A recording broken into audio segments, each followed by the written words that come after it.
안녕하세요 친구들, 홍윤곤 전도사입니다. 오늘도 친구들과 함께 말씀을 나누도록 할게요. 오늘 말씀 제목은 혼자라고 느껴질 때입니다.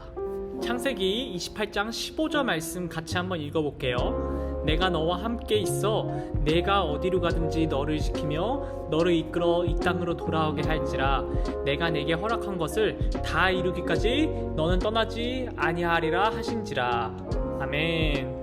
몇 년 전 TV 광고를 통해서 외국 어느 마을의 사람들의 안타까운 이야기가 전해졌어요. 이 사람들의 주변에는 물이 참 많아요. 이들은 물 위에 집을 지어 살고 이동할 때도 물 위에 배를 띄어서 이동합니다. 그런데 언제나 주변에 물이 넘쳐나지만 정작 마실 물은 없어서 너무나 힘들게 살아가고 있었어요. 주변에 있는 강물, 바닷물을 식수로 사용할 수 없었기 때문이에요. 그래서 TV 광고에서는 이들을 물 위에 살지만 늘 물에 목마른 사람들이라고 불렀어요. 언제나 물을 보면서도 물에 목말라 매일 고통을 겪는 사람들의 모습을 생각하면 안타까운 마음이 들 때가 있지 않나요? 그런데 우리도 물 위에 살지만 늘 물에 목마른 사람들과 비슷한 처지일 때가 많아요. 우리 주변에는 언제나 사람들이 많이 있어요. 학교와 학원, 집과 동네에서 많은 사람들을 만나고 이야기를 나누기도 하죠. SNS를 통해서 친구들을 많이 만들기도 해요. 그럼에도 혼자 있는 것처럼 외롭고 쓸쓸할 때가 있어요. 이유 없이 마음이 허전할 때도 있어요. 주변에 사람들이 많이 있지만 정작 마음을 나눌 사람이 없어서 힘들 때도 있어요. 이런 마음은 누구에게나 찾아올 수 있어요.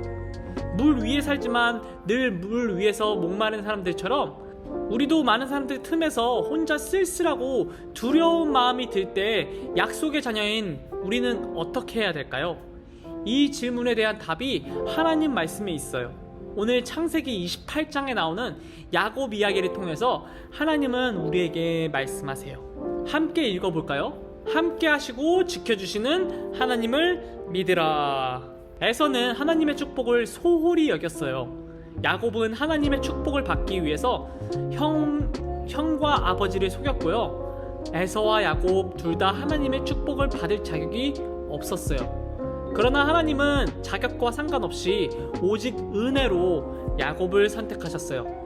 동생에게 속아 하나님의 축복을 받지 못한 에서는 몹시 슬프고 화가 났어요. 그리고 야곱에게 복수하기로 결심했어요. 이 사실을 알게 된 엄마 리브가는 자신의 오빠이자 야곱의 외삼촌인 라반에게로 야곱을 보냈어요.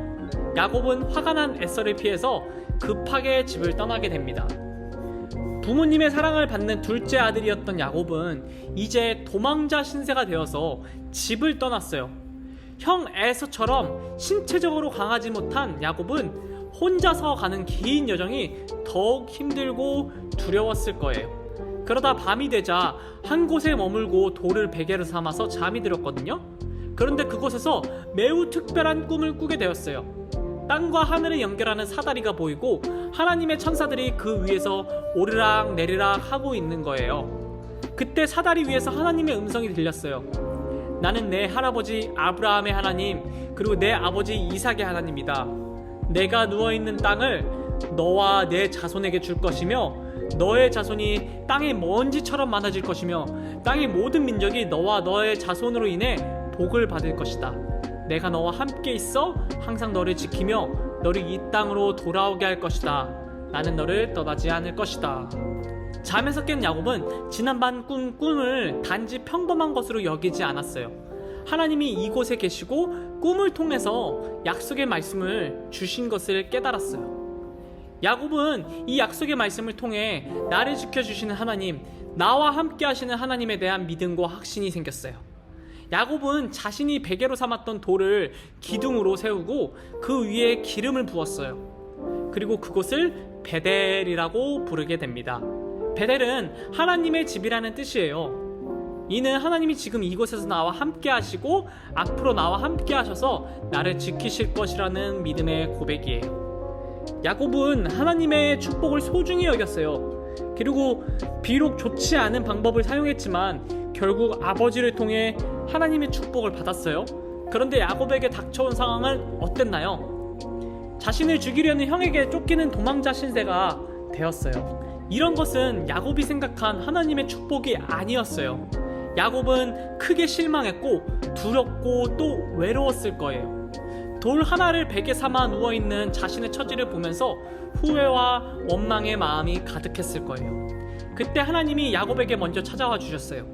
그리고 내가 너와 함께하며 너를 지키겠다, 너를 떠나지 않겠다 라고 말씀하셨어요. 이 약속의 말씀이 야곱에게 새로운 믿음과 확신을 주었어요. 리브가는 야곱에게 며칠 동안 형을 피해서 삼촌 라반의 집에 있으라고 했어요.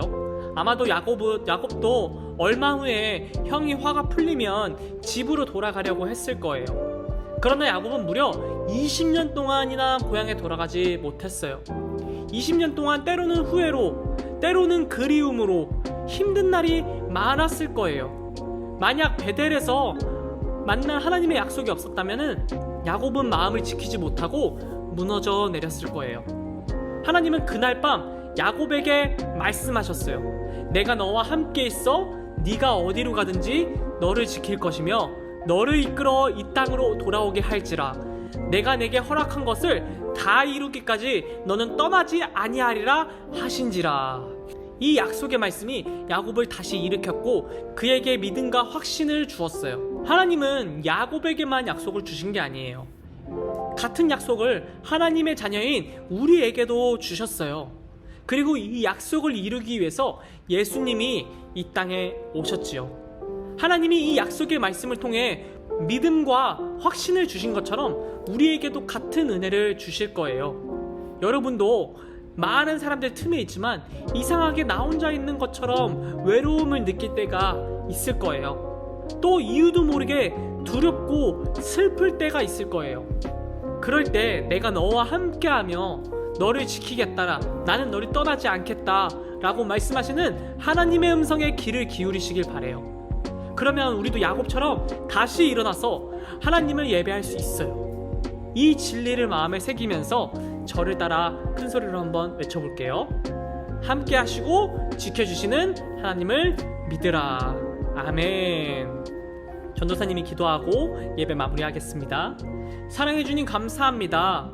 하나님께서 야곱에게 주신 약속처럼 함께 하시며 우리를 지키고 떠나지 않겠다는 약속을 하신 걸 우리 기억해요. 그 베델의 하나님, 우리는 그 하나님의 집 안에 속해 있음을 느낍니다. 하나님 함께하여 주시었고 우리가 혼자인 것처럼 외로움을 느끼거나 두려움과 슬픔을 느낄 때도 그 하나님의 집 안에서 하나님과 동행하며 살 수 있는 우리 한 명 한 명의 친구들이 될 수 있도록 주님 도와주세요. 예수님의 이름으로 기도드렸습니다. 아멘. 친구들 다음 주에 만나요.